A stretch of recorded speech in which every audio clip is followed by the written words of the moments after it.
shit! No! Okay. Try again. Deep breaths.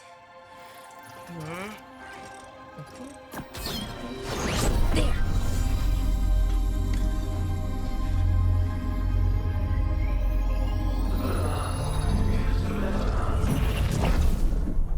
Oh, God.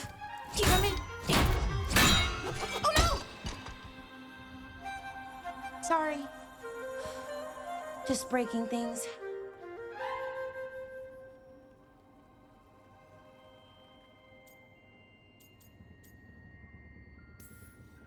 Take a deep breath. Let's talk this through. I wish I could, but I can't. Not right now. My thoughts just keep bouncing around, won't line up. The Illuvian was easy. Once I replaced the resonance crystals, adjusted the lyrium lens, it worked fine. I mean, I had to realign the matrices, but it just worked. Not like this thing.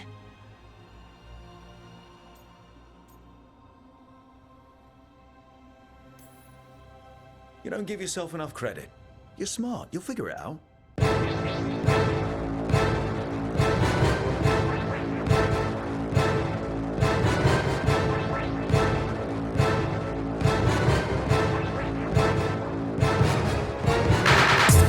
Well, thank you for thinking that.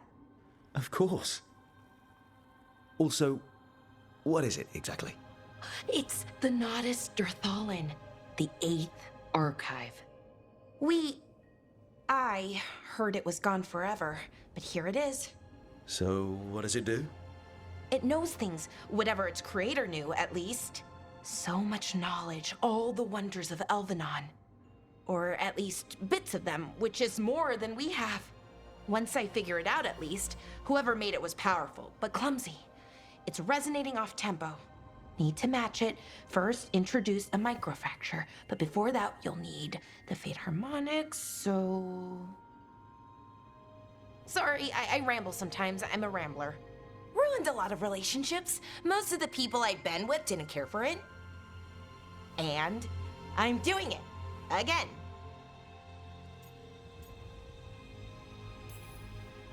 I could listen to you ramble all day. Oh, well, same to you. Not that you ramble, you should talk more. I mean, you talk plenty. Just the right amount. Ideal talking. Okay. Anyway, the Nodus Durthalin. I'll get back to it. Soon. But I think I need a break. Maybe take a nap and I can finish later.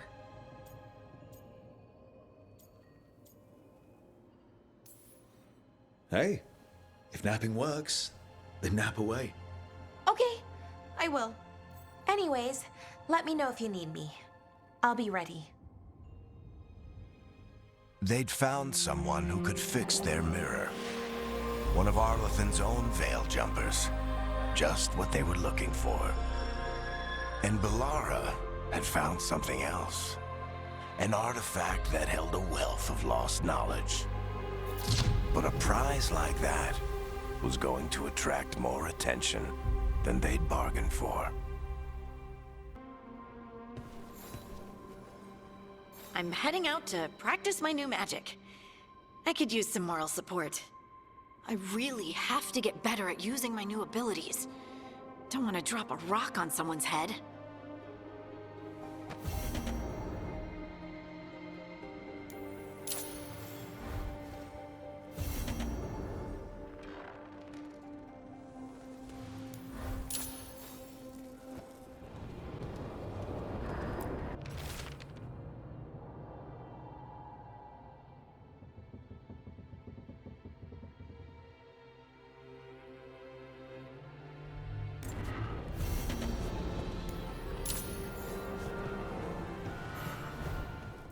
Occupied. The insult of it. It's more than insulting. It's salt in the wound. And that is my purview.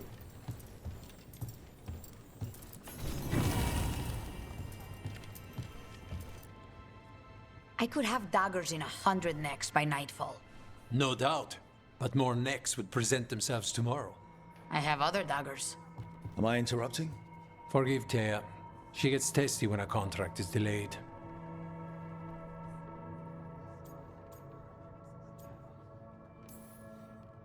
Neither of you strike me as the bloodthirsty sort. Our shared enemies deserve our worst. You want help against the gods. We want Treviso free. We now think they may be the same problem. The occupation has a face. The Antam commander, Keith Lord Butcher Dathrata. But Viago thinks killing him outright is short-sighted. The Butcher took the city suspiciously fast. Removing him is useless if someone else can repeat that, with the help of gods or something else. Despite it being the outcome, assassination is not about killing, it's about sending a message. And what message would that be?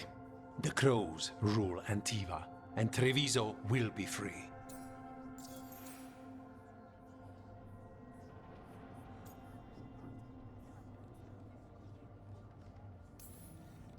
You're in charge. Antiva has a king. And the power of a king is enforced by armies. Antiva has no army. It has the Crows. There's a reason Antivan coins have portraits of guild leaders, not royalty. We're patriots. Crows can't field a battalion, but we protect our nation our way.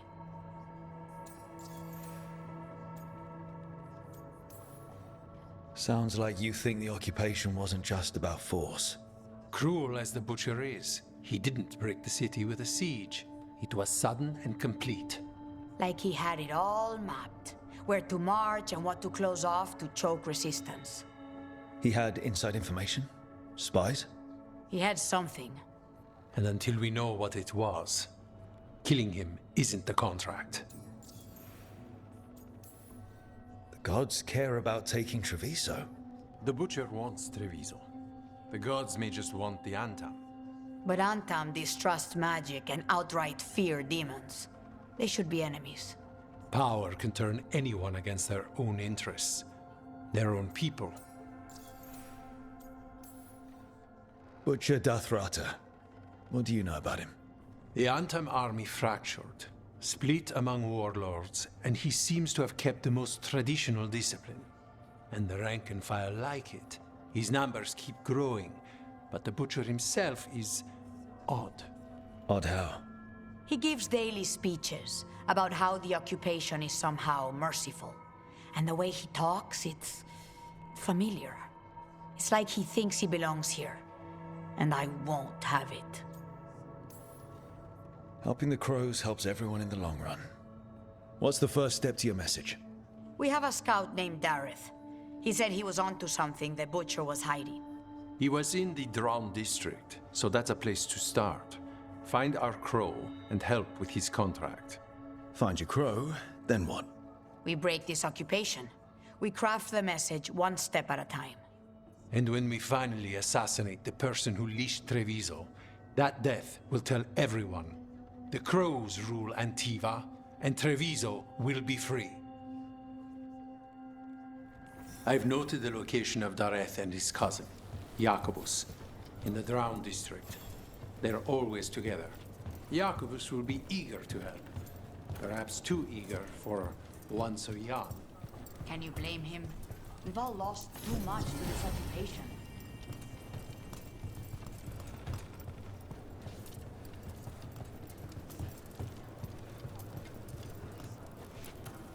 Greetings, Rook. I am Air, one who provides training for Antivan Crows. You're not a Crow yourself? Not as such, but we are frequently at their service. That answer suits them, as it should suit you.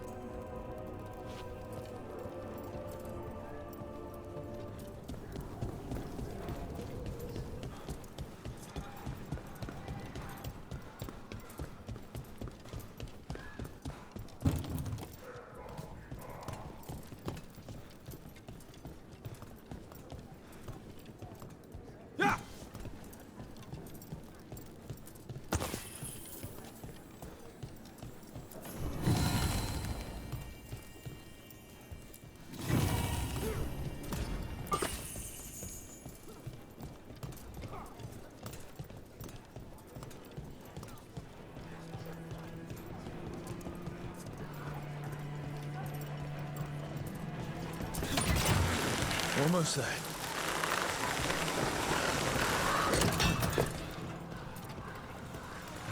So, hiring the demon of Virantium was your suggestion. It was a possible lead. Finding things and tracking Venatori. That's what I'm here for. After all the jobs I did in Minrathis, the last thing I expected was a Tevinter mage to be involved in breaking me out. Well, good. I'd hate for assassins to find me predictable.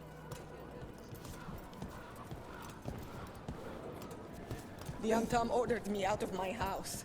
I don't have anywhere else to go.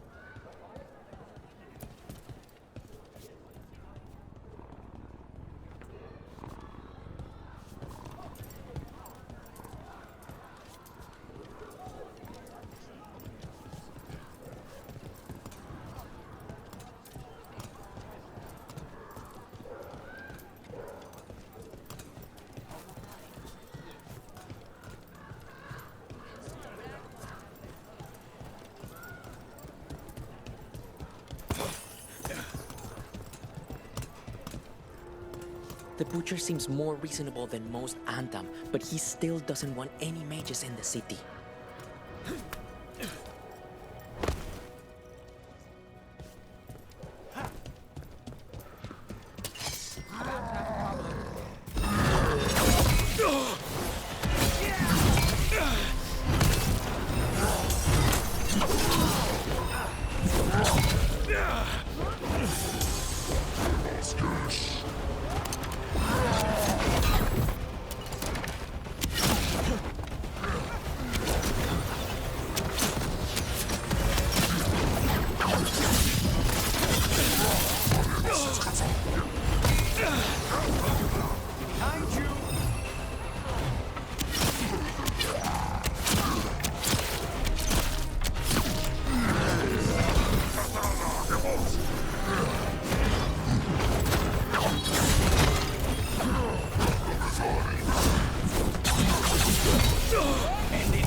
Lucky shot.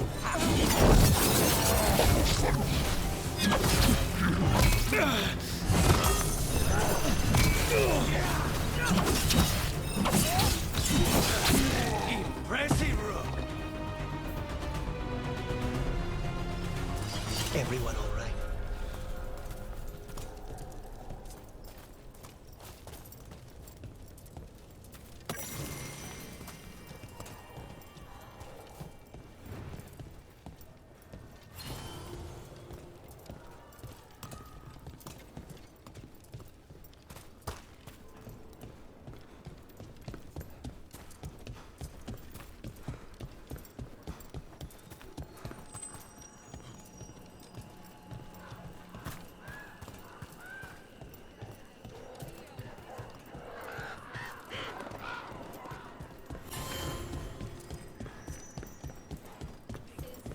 Not even an army stops the Treviso market.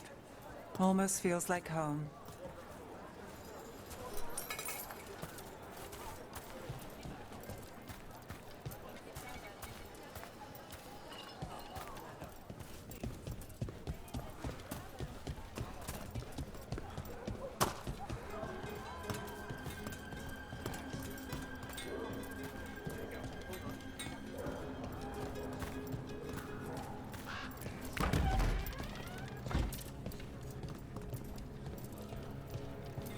So this is Treviso now.